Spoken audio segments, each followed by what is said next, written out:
baru tapi hujan. Ini biasa.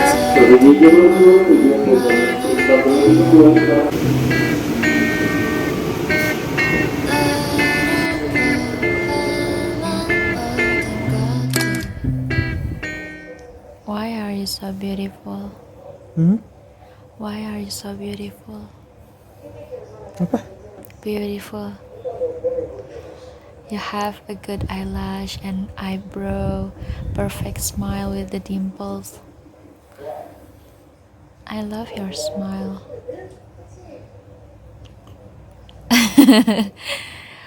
Apa harapan Hon-Hon untuk 2021?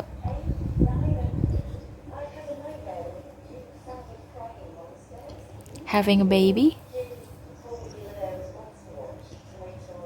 Istri 4. Istri 4? Maksudnya Aulia Rishda Fauzi Mustaqim. Maksa. Kan aku udah jadi istri, harusnya punya belakang nama Hon-Hon. Terus kalau apa tuh namanya, saran Hon-Hon saran Hon-Hon di 2021 supaya kita lebih powerful meskipun mungkin di rumah, tetap di rumah aja, apa? Saya melihat ini kan kita harusnya sudah bisa lebih dewasa menghadapi kebiasaan baru ini di 2020. Sehingga 2021 ini harusnya bisa kita konversi jadi beberapa kesempatan-kesempatan. Tidak lagi melihat ini jadi sebuah kendala. Jadi walaupun di rumah saya rasa sudah banyak aktivitas-aktivitas remote yang bisa dilakukan gitu. Silahkan dielaborasi semua fasilitas-fasilitas itu. Termasuk yang Aku mau jadi YouTuber 2021. Masih apa? zaman gak sih YouTuber? Karena kan kayak lebih tren ke TikTok gitu loh sekarang. Tapi sayangnya TikTok itu nggak ada AdSense-nya, dia paling pakai brands. Apakah atau memang YouTuber itu layak untuk jadi sebuah profesi? menurut aku nggak lebih ke profesi sih, ke investment. Jadi kayak kita bikin konten, kita nggak tahu itu konten viral yang mana, at least kita bikin konten bermanfaat buat orang. Atau Iya, cuman misalnya dalam buku The Art of Thinking Clearly itu buku itu menjelaskan sekitar 90 berapa gitu cara kekeliruan orang dalam berpikir gitu. pause dulu ya, soalnya berisik, aku tutup pintu dulu. Ya, jadi gimana tadi, lanjut lagi soal thinking clearly. Art of Thinking Clearly karya Rolf Dobelli. Rolf Dobelli ini kalau nggak salah seorang penasehat presiden kalau nggak salah di Amerika. Dia bikin buku The Art of Thinking Clearly, membahas tentang beberapa fallacies of logic yang biasa difikirkan sama manusia. Nah, salah satunya adalah apa istilahnya ya, star Syndrome. Bukan star syndrome juga. Jadi merasa karena kita mungkin dekat terhadap seseorang tokoh gitu ya, maksudnya sehingga kita merasa sepertinya gampang menuju ke sana gitu. Ibarat kayak kita nih melihat YouTuber sebagai kayaknya gampang nih jadi YouTuber nih, udah banyak yang terkenal. Padahal di antara 10 orang terkenal itu ada berapa ratus orang yang sudah punya ratusan konten tapi tidak naik. Dari segitu ada berapa ribuan lagi orang yang mencoba upload videonya dan maksudnya itu kan iceberg effect gitu, maksudnya itu segelintir orang aja yang kelihatan selesai di belakang itu banyak orang yang berguguran, banyak orang yang itu. Apakah udah siap dengan kenyataan itu gitu? Takutnya kita hanya melihat, wih banyak yang sukses, kayaknya kalau saya jadi YouTuber juga ikut sukses. Padahal tidak melihat di balik itu jauh puluhan kali, ribuan kali lipat orang yang gagal justru jadi YouTuber. Apakah siap juga untuk itu? Nah, kadang kita lupa untuk berpikir clear di sini. Gitu. Tapi ya, Itu ya terlepas dari ya memang bukan untuk ini. Memang buku itu adalah buku skeptik. Maksudnya buku untuk orang yang ya thinking clearly gitu.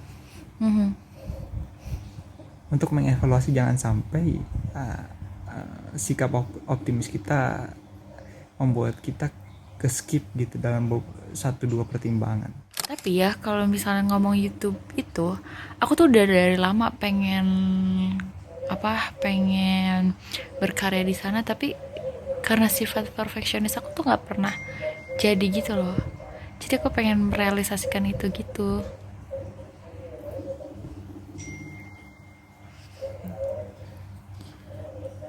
Gimana? Ya memang pengalaman itu akan mahal nanti ininya. Cuman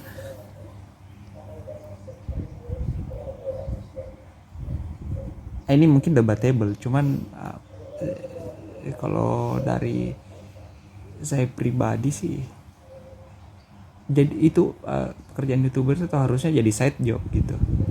Ya Karena iya. nggak mungkin juga YouTube-nya itu bisa berkarakter kalau kita tidak bisa memberanikan diri terhadap apa dulu gitu. Karena kan bicara YouTube channel itu kan bukan membangun sistem tapi membangun ketokohan. Sehingga kalau ketokohannya kuat ya mungkin bisa jadi YouTube channelnya bagus gitu. Kalau ketokohannya yang lemah nggak akan bisa bergerak, nggak bisa mengelaborasi diskusi. Khawatirnya dia berbicara itu sedangkan Dia tidak pun layak gak berhasil berbicara di itu. bidang itu gitu ya. Tapi kan aku emang gak bilang itu sebagai main job aku, cuman aku kayak mau Enggak, starting ini YouTube makanya aja. debatable ya, entah siapa, ini kan untuk siapapun. Tapi aku setuju sih, karena memang ketika orang kayak misalnya Jerome, ketika dia, bener gak sih namanya, ya itulah yang dia ahli matematika, terus ketika dia bikin konten, ya dia jadi khas gitu loh. Terus kayak misalnya Gita Saf dari awalnya Jerman tuh kayak khas aja gitu, ya gak sih? Ya aku setuju. Terus kayak Gita Wirjawan, bener gak sih Ya, namanya? orang yang sudah besar dalam suatu bidang terus mempunyai banyak follower di sana, setelah itu dia membuka YouTube channel sehingga dia mengkonversi semua basisnya ke situ gitu. Kalau kita belum, maksudnya kita tidak punya kanalisasi follower sebelumnya terus kita membuat YouTube channel, start dari awal. I see. Ya nanti kita lihat aja lah ya bagaimana Aulia berkarya, oke?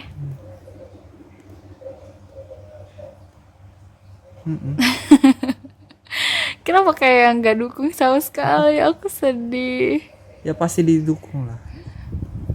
Tapi memang ada satu hal yang waktu itu diingetin sama Konan dan menurut aku kayak jelek banget ketika aku lagi belajar spontan bahasa Jepang, terus kita evaluasi jadwal, habis itu bilang kamu sih geraknya sporadis gitu-gitu. Terus kayak oke, akhirnya meskipun itu sesuatu yang aku inginkan karena aku pengen bisa nonton Chibi Maruko-chan versi Jepang ya, tapi itu harus aku hentikan karena tidak sesuai dengan timeline goals aku gitu loh. Tapi at least YouTube ini masih bisa masuk lah, aku kerjain weekend, ya enggak?